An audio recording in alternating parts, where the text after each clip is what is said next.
Hi guys, welcome back to screen space Telugu. After 2 days తర్వాత review అనుకుంటా. 2 days నుంచి videos పెట్టట్లేదు, 2 days నుంచి లైవ్ కూడా లేదు. సర్లే ఈ సోది అంతా మీకేం తెలియదు కానీ రీసెంట్ గా నెట్ఫ్లిక్స్ లోకి తెలుగు డబ్బింగ్ లో నథింగ్ టు లూజ్ అని చెప్పి ఒక మూవీ అయితే వచ్చింది. రన్ టైం అయితే 1 hour 45 minutes లోపే ఉంటుంది. తెలుగు డబ్బింగ్ అయితే బాగుంది. అండ్ మూవీ కూడా ఫ్యామిలీతో చూడొచ్చు. అంటే స్టార్టింగ్ కొంచెం ప్రెగ్నెన్సీ కోసం ట్రై చేస్తున్నట్టుగా కొన్ని రొమాంటిక్ సీక్వెన్సెస్ అయితే ఉంటాయి. మరి అవన్నీ స్కిప్ చేసుకోవాలి. అవి స్కిప్ చేసుకుంటానంటే మూవీ మొత్తం ఫ్యామిలీతో చూడొచ్చు. స్టోరీ ప్లాట్ విషయానికి వచ్చేస్తే మెయిన్ లీడ్ అయిన హీరోయిన్ ఒక మదర్. తన కొడుకు లుకేమియాతో బాధపడుతుంటాడు. తనని కాపాడుకోవడానికి ఆమె ఎంత దూరం వెళ్ళింది అన్నది మీరు ఈ మూవీలో చూస్తారు. సో ఇక ఓవరాల్ గా మూవీ నాకు ఎలా అనిపించింది అంటే, నాకు అంతగా ఏం వర్కౌట్ అవ్వలేదు భయ్య. But second half of the movie కొంచెం ఇంట్రెస్టింగ్ అనిపించింది. అంటే ఓకే, ఓవరాల్ గా మూవీ అయితే యావరేజ్ వాచ్ అని చెప్తా. పాజిటివ్ విషయానికి వచ్చేస్తే మెయిన్ లీడ్ పర్ఫార్మెన్స్ ఉంటుంది, చాలా బాగా వర్కౌట్ అవుతుంది అనమాట. అంటే ఎమోషనల్లీ ఆమె పర్ఫార్మెన్స్ అయితే చాలా స్ట్రాంగ్ ఉంటుంది.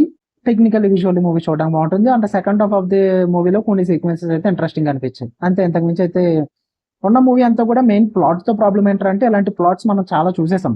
కొడుకు లుకేమియాతో బాధపడుతుంటాడు. సో మదర్ ఎమోషనల్లీ ఎంత బ్రేక్ డౌన్ అయిపోద్ది, ఆమె ఎంత దూరం వెళ్తుంది తనను కాపాడుకోవడానికి, అండ్ కొన్ని బౌండరీస్ కూడా క్రాస్ అవుతుంటుంది అనమాట. సో ఇవన్నీ కూడా చూపిస్తూ ఉంటారు.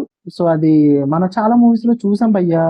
సేమ్ ఇదే టైప్ లో ఒక మూవీ ఉంటుంది, నెట్ఫ్లిక్స్ లో ఉంటుంది, సేమ్ డిట్టో ఉంటుంది. నాకు ఆ మూవీ పేరు గుర్తొస్తలేదు. మీకు కనుక గుర్తుంటే కనుక చెప్పండి. సేమ్ ఇదే టైప్ లో మూవీ ఉంటుంది. నేను ఆ మూవీ కూడా రివ్యూలో మాట అన్నా, కార్తీక దీపం వంటలక్క కూడా ఇన్ని కష్టాలు ఉండవు అని చెప్పేసి. సేమ్ ఇందులో కూడా సేమ్ అంతే, కార్తీక దీపం వంటలక్క కూడా ఇన్ని కష్టాలు ఉండవు అన్నట్టుగా చూపించారు. నాకైతే వర్కౌట్ అవ్వలేదు భయ్య. స్టార్టింగ్ నుంచి ఎండింగ్ వరకు ఆ ఎమోషనల్ కనెక్ట్ అన్నది లేదు. అండ్ తను పడే బాధను కూడా అంత బాగా కన్వే చేయలేకపోయారు. చూపించడానికి అయితే ట్రై చేశారు కానీ ఎమోషనల్లీ అంత హార్డ్ హిట్టింగ్ అయితే అనిపించలేదు నాకు. అండ్ ఈ టైంలో ఈ 2026 లో కూడా ఈ type of social family drama, emotional dramas ఎవరు చూడట్లేదని నా ఒపీనియన్. అంత కనెక్ట్ అవి ఫీల్ అవ్వట్లేదని నా ఒపీనియన్.